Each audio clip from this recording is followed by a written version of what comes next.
Welcome to Escambia County Public Schools Equity and Diversity Audit. My name is Jennifer Montoya. The audit comprised of 5 different phases, spanning from identifying the interview panel, to having the interview panel conduct their own individual audit, interviewing the interview panel, reviewing their data, and then finalizing the audit to identify strengths and gaps in equity and diversity within Escambia County Public Schools. The audit process incorporated a 5-point rating scale, spanning from a level 1, identifying significant challenges in equity and diversity, all the way to a level 5, showing strong equity and inclusion. If a panelist did not have an answer or something was not applicable to them, they rated that section as an NA. For this audit, we interviewed 3 members who are connected to Escambia County Public Schools: Jessica Lewis, Brian Alaback, Tyler Burns. Our first interview panelist is Brian Alaback. Brian Alaback is the Professional Learning Director for Escambia County Public Schools. He is Japanese and American, and he's also partially deaf. Let's get to know Mr. Alaback a little bit more. Mr. Alaback, given your role as a district leader who navigates a hearing deficit, how has your personal lived experiences shaped your perspective on the district's strengths and areas of growth regarding overall equity and accessibility? One is my hearing deficit. I am a hard of hearing person. I'm not officially deaf in any particular ear, although I'll say that currently I am when I don't wear my implants. Prior to getting the cochlear implant surgery, I was a hard of hearing person and wore hearing aids. But even with the hearing aids, I could not comprehend conversations. And depending on the tone of the sound, whether it was an object or a person talking, I might not be able to hear it. But the second lens is my Asian background. I am half Japanese. I was born in Japan. I'm born in a military family, lived in Guam, and then came to Pensacola in 1981. So I've been here for a long time. And even though I'm officially American, I also lived a life where I grew up with Japanese heritage and culture as well. And initially, I was taught to speak and communicate in Japanese, and then migrated to solely on English. So I have this lens of looking from people's background, cultural background, as well as physical capabilities from being able to hear and just being conscious of it's not just hearing, it's about what about can they see? What if they're in a wheelchair? Are things tall enough for them? I mean, low enough for them, or are they too tall, et cetera? So those are some of the things that painted a lens in my perspective when I was answering these types of questions. Our next interview panelist is Jessica Lewis. Jessica is currently the School Transformation, or STO, Science Instructional Coach. Jessica is Hispanic and was born in Puerto Rico. She is a second language learner. Spanish is her first language and English is her second. Let's learn a little bit more about Jessica Lewis. Ms. Lewis, given your critical role as an instructional coach who is also a second language learner, how has your personal linguistic background influenced how you approach building trust, modeling inclusive behaviors, and supporting teachers across diverse classrooms in Escambia County Public Schools? I work at 2 ESOL centers, and so this has helped me a lot and has helped the teachers and students a lot, because there are gaps where teachers may not understand the language, where I can be that translator. I can also make the kids feel more comfortable because I am speaking in their language, and then also helping them with learning English in that content, whether it be the math or the science. I've also helped the teachers build strategies to help our English language learners, and then also build strategies to further on and how to help them learn the actual English language. Let's meet our third interview panelist, Tyler Burns. Tyler Burns is an active community member in Escambia County. He's also a pastor at Rise City Church and a parent to 2 young children in our school district. Tyler Burns is an African American, and both of his children are staffed for the Students with Disabilities program in our school district. Let's get to know Tyler Burns a little bit more. Pastor Tyler, given your unique dual perspective as both a pastor of Rise City Church and a parent to two students within Escambia County Public Schools, how does your role in the community and your daily experiences as a parent shape your view of the district's current culture and its commitment to diversity, equity, and inclusion?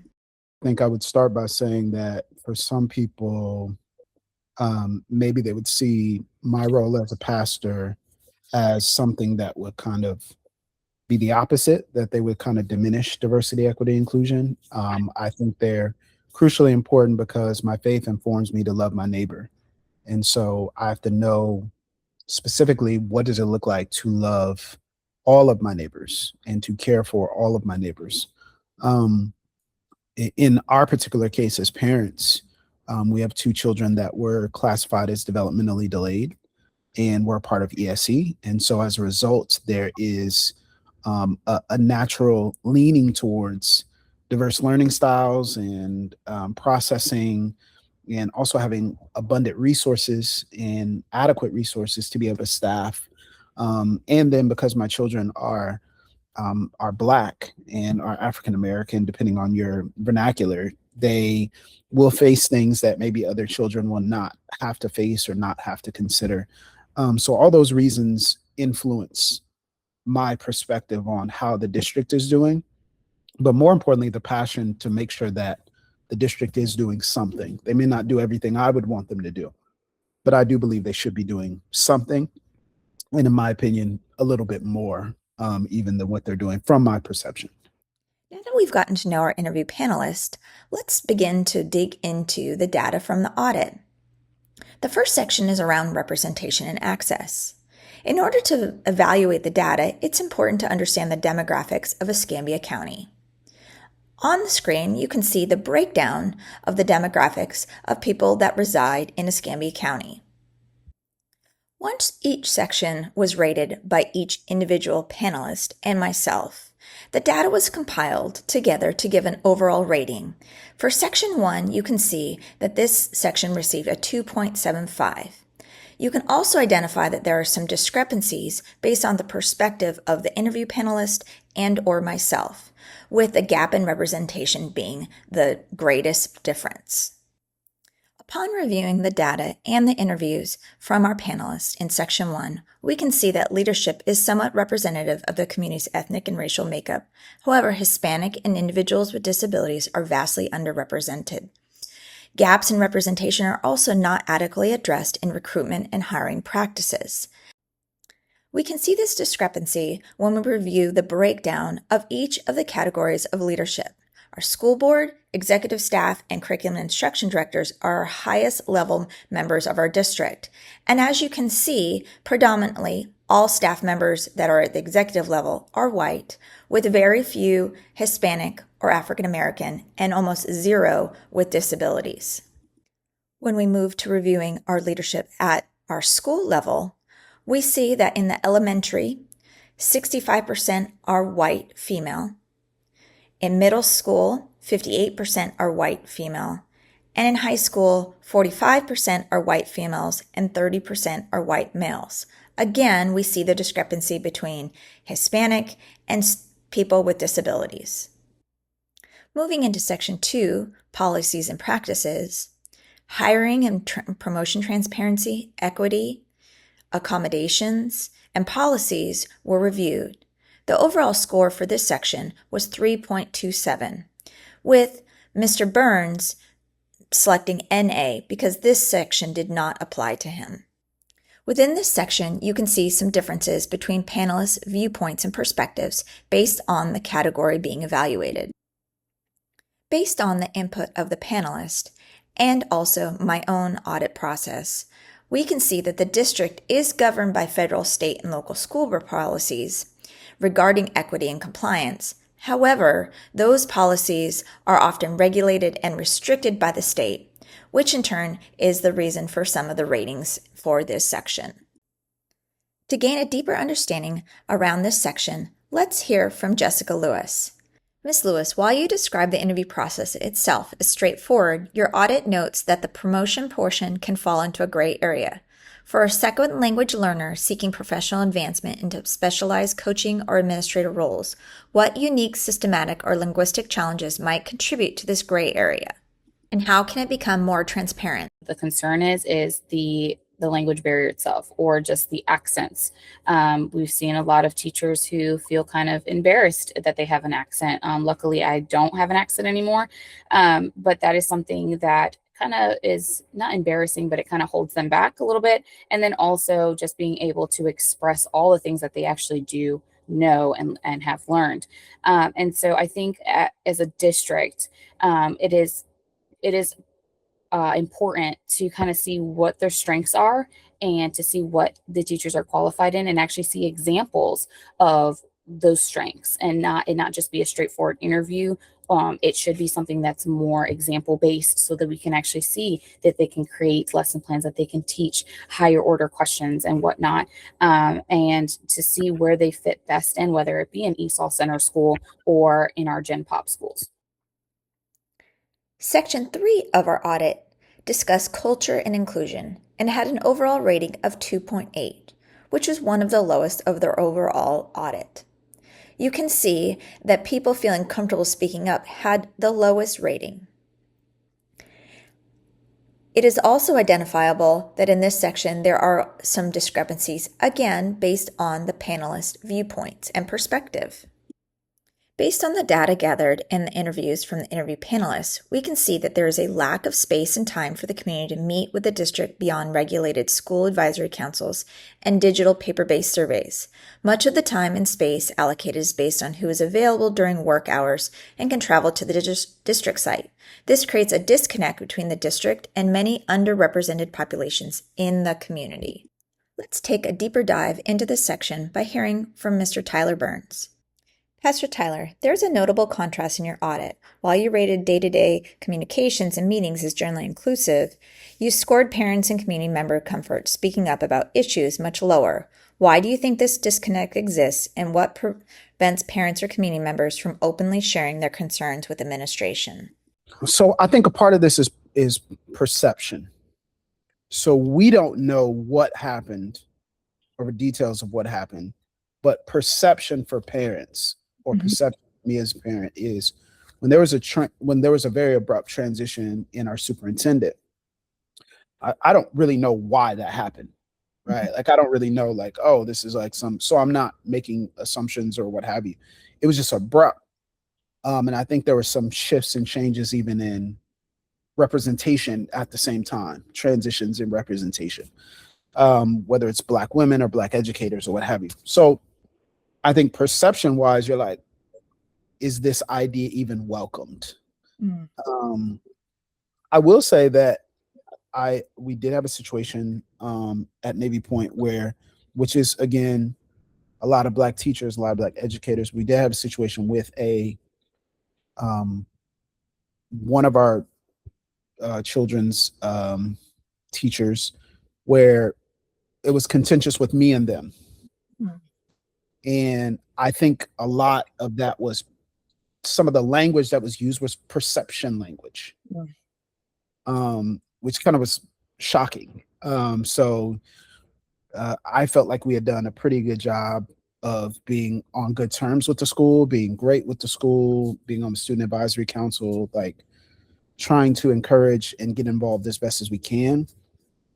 And some of the language made me feel like, even among Black educators, is there a perception of father involvement or an angry Black man trope or stereotype, or parents that aren't involved in their kids' lives? It was just some of the language that was used in the individual situation felt off. And so I think that made me feel like I don't know if I necessarily want to push. So I was like, well, maybe let me let my wife handle that, and let me step out of it, because maybe my presence here is creating that. So it just surprised me. So it made me ask the question, what does that look like? Now, in that particular case, everything was fine. We worked it out. We ended on good terms, but it was intergenerational. So it was with an older educator and with me as a younger parent. So I figured there was a portion of that was like, maybe this is like a mom son dynamic or whatever, like, I don't know. But it made me ask questions about like that. And broadly, I think there is a hesitation of not necessarily, maybe there was a lack of transparency or perception with administrators and parents. And so we're like, what's going on? And we as parents receive what our kids tell us. We don't always say our kids, this is their perception. So we just want to know what's going on. We want to stay involved because the worst thing we can be is uninformed parents. And I think sometimes with teachers that are trying their best and doing as best as they possibly can, that can be perceived a different way. So Now let's hear more from Jessica Lewis on her perception of culture and inclusion. Ms. Lewis, your audit notes indicate that within the School Transformation Office, building deep relationships with administrators and teachers is vital for a successful coaching cycle. However, it also notes that without active advocacy, teachers tend to remain quiet. How do you use your unique perspective as a second language learner to advocate for teachers who might hesitate to speak up? So this year I've worked with international teachers, and those international teachers do tend to kind of stay quiet because they may not know the culture, whether it be just American culture or the culture of the school. And so they don't want to get in trouble. But as a coach, I'm kind of like that cushion or that middle ground where I can tell them, hey, no, this is fine in our classroom, or this is okay in the culture that we have here at the school or in the district. And so then I'm able to, once again, like in the previous question, give them strategies or give them kind of a guidance of how to be able to teach, and also give those instructional guidances to those students. The fourth section in the audit was about physical and digital environments in the district. This section had an overall rating of 3.56, which was the highest rated section. You'll also notice on the data that the panelists' perceptions and also my own perception were much more in line than any other section.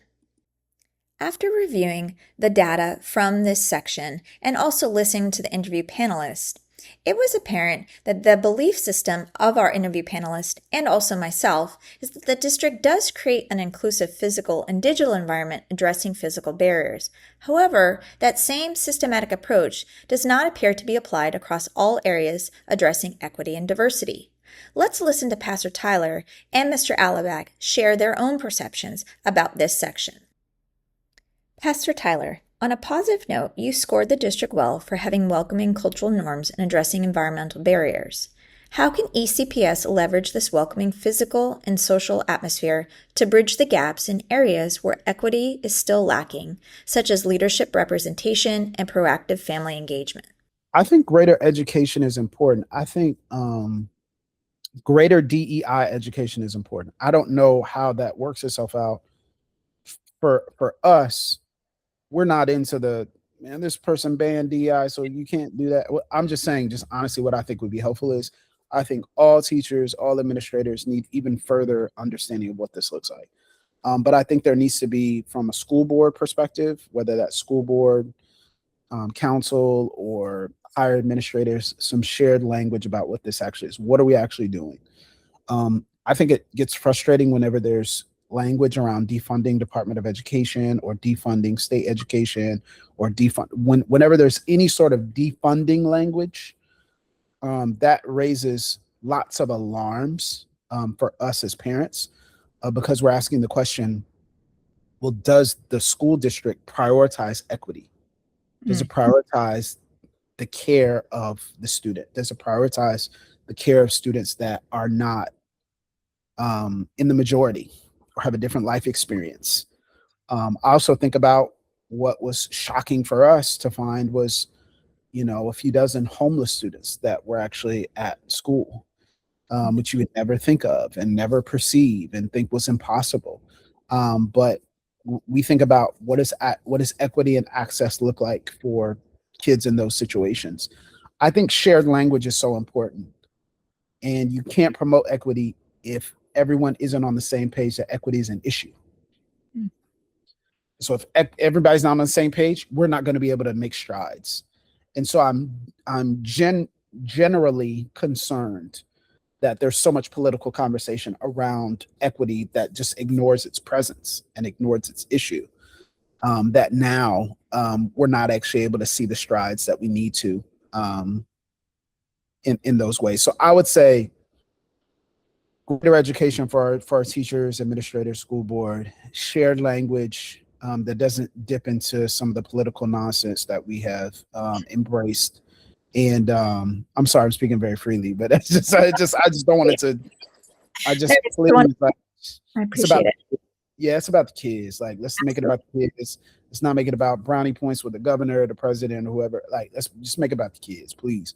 Um, and I think really sort of creating the right shared space with parents to really have some of those conversations. Maybe even maybe a town hall with representatives, diverse representation from each school, or diverse representation from each segment of school. That's elementary schools, middle schools, high schools, about some of the sweeping changes that are coming that we're just hearing perceptions of.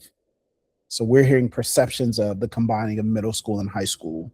We're just hearing the perception of it. We're hearing a news journal report and we're freaking out. Like, we're like, oh my gosh, like, what's this going to mean? We don't really know. So I think creating that space, and they probably do have spaces for that. But I think more of those would probably be helpful.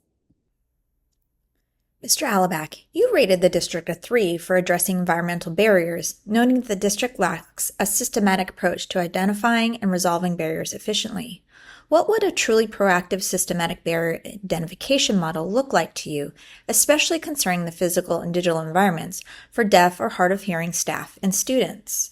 So I think part of the issue is systematic. And when I think about that, I think in terms of a total quality manager perspective, TQM. And so I believe in the plan, do, study, act model. Okay. I'm not saying there aren't other models out there, and that's not why I rated it only mediocre. I think there are some efforts being done to do some problem solving.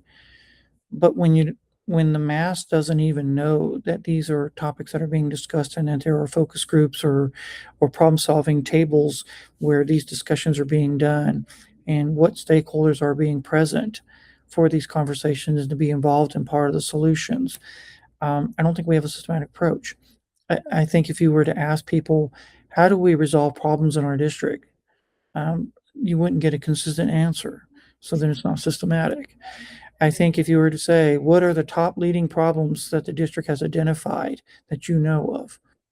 I don't think they can name that. I think they can name from their perspective what the top problems are. But I don't know that they can say, I've seen the superintendent say this, or I've seen my principal say this, or I've seen my boss supervisor say this, and that they're focused on these things as goals. That's where it's lacking systematically. Systematically means across the system, people and processes are aligned. And I don't think we have that as a systematic approach. And so I'm not saying there aren't any problems being solved, which is why I gave it a 3. What I'm saying is I don't think there is a unified, systematic approach to solving problems, nor identifying what the issues are and moving there. Where we're good at it is identifying academic needs. We have a process called the MTSS RTI. And so we focus on behavior and academic deficiencies. Well, if we would use the same approach on all other problems, the score would have been a 5, not a 3. But we don't. We do it in pockets. Within Section 5, the audit looked at 3 different factors that are relevant to today's teachers, parents, and community and impact systematic support and stakeholders' access. The overall rating of this section was 2.58, which was one of the lowest ratings. What I found within the audit is that many of the newest teachers that are hired are at schools with our minority students and higher poverty rates. There's also a much higher turnover rate, and often stereotypes and stigmas that are applied to those schools. We also look at a disparity in language justice and access being prominent in those schools, and the state regulations restricting teachers from actually teaching equity and diversity. Let's listen to Mr. Alabeck as he explains some of the impacts that we are facing in today's education.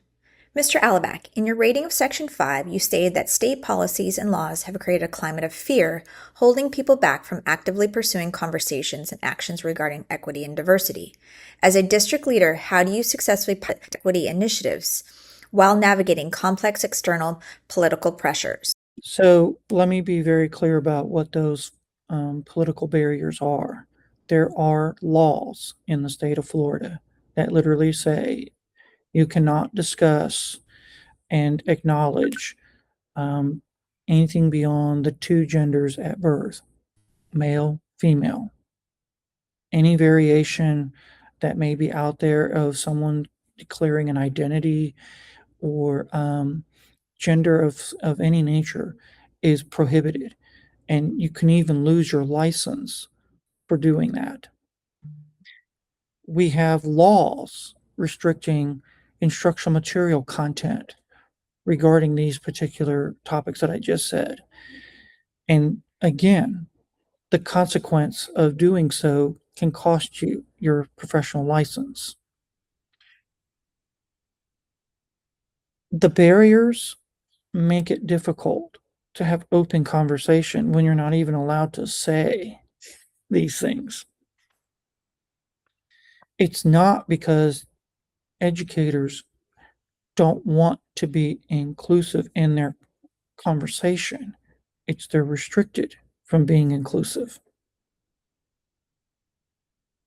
The ability to acknowledge there are viewpoints of people who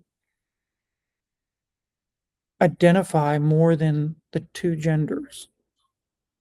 They don't even have to say they claim to be one of those others, but just to acknowledge it is prohibited. And so that's what I mean about the political barriers. People also have to be careful in the state of Florida about the discussion for race. If you talk about race and gender in terms of equity, not even identity, but just equity, the law prohibits a conversation in which one gender or race or ethnicity is being discussed as superior to another. And so it's very difficult to talk about American history and world history where there have been civilizations and government that saw one particular identity, demographic group, as superior to the other. And yet, we can't even talk about the lessons learned from that and the progress we've made. I'm not here to declare that we are in a panacea world right now, not even in America. But are we far better off than where we were? Absolutely. But now we're basically banned from it. And it's interesting, too, just to take perspective. The state of Florida has requirements to teach Black history. Great. And we have that as an official course for high school. The state of Florida has rejected every publisher's material that they've submitted to allow for districts to adopt to teach Black history and Holocaust. Again, another course that the state of Florida has with standards for students to be able to take in high school. And there are zero publishers approved by the state of Florida. Not zero publishers submitting, zero approved because they felt like the language violated the statutes. And now it's been put on the backs of the schools district and personnel at the school and district to develop their own curriculum that's in alignment with the laws that are out there that prevent you from having conversations about what has occurred in the past, in a way to recognize that in the mindset of some that there was this superiority of one demographic group over another. Even in my own conversation with you, I'm being very generic in how I describe them,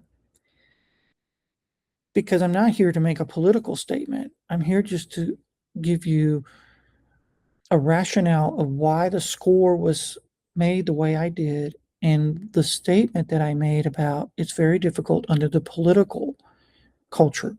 Not because I want to debate a party or a group of people who've made these laws. It's simply telling you the effects of the laws and what it has. So being clear on that. Is it difficult? Absolutely.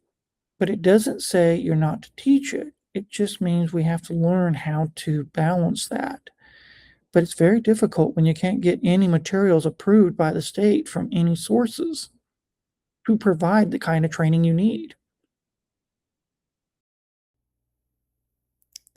Through the equity and diversity audit process, many areas of success have been identified by our interview panelists for the school district, including that the district has created an equitable physical and digital environment. The current culture and norms of the district have increased in reflection of the cultures and norms of the surrounding community. While district leadership is not completely representative of the surrounding community, it has made strides in increasing alignment over the last 10 years. This audit process has also identified some gaps and inequities that Escambia County Public Schools continues to have with equity and diversity, including state policies that have created a fear for people to actively move forward with conversations and actions, limited priority on including diverse stakeholders' input, and significant communication barriers between the district staff and community, which have led to a declining perception of the quality of education in ECPS. Based on these gaps, a few recommendations have been made for ECPS. The first is to develop a two-way communication protocol that helps leverage routine engagement with parents and community members from executive leadership, and also to ensure that we're inviting and welcoming underrepresented cultures and perspectives. Developing a shared value, perception, interpretations by building trust and cultural competence, and increased usage of town halls, community meetings, and parent-university events. Professional development is another area that ECPS can improve upon to close the gaps, including communication training, focusing on active listening, assertiveness and cross-cultural storytelling from diverse stakeholders, empathy and emotional intelligence training, including shared language, emotional regulation, conflict constructively, and also poverty simulations. Increasing the incorporation of inclusive leadership strategies is another recommendation. This includes growth mindset, building a culture of trust focusing on openness and innovation, and developing community partnerships aimed at supporting families from historically marginalized subgroups. These recommendations are just a starting point for the district to ensure that the district as a whole is moving to a closer, equitable, and diverse district for all students and families. The endeavor to create a more equitable and diverse school district aligns to St. Leo's core value of respect. Together, as we focus on the perspectives of diverse individuals, of underrepresented populations, and our community at large, we are communicating that we value the voice, we value the story, and we value working together in a collaborative manner to make a better district.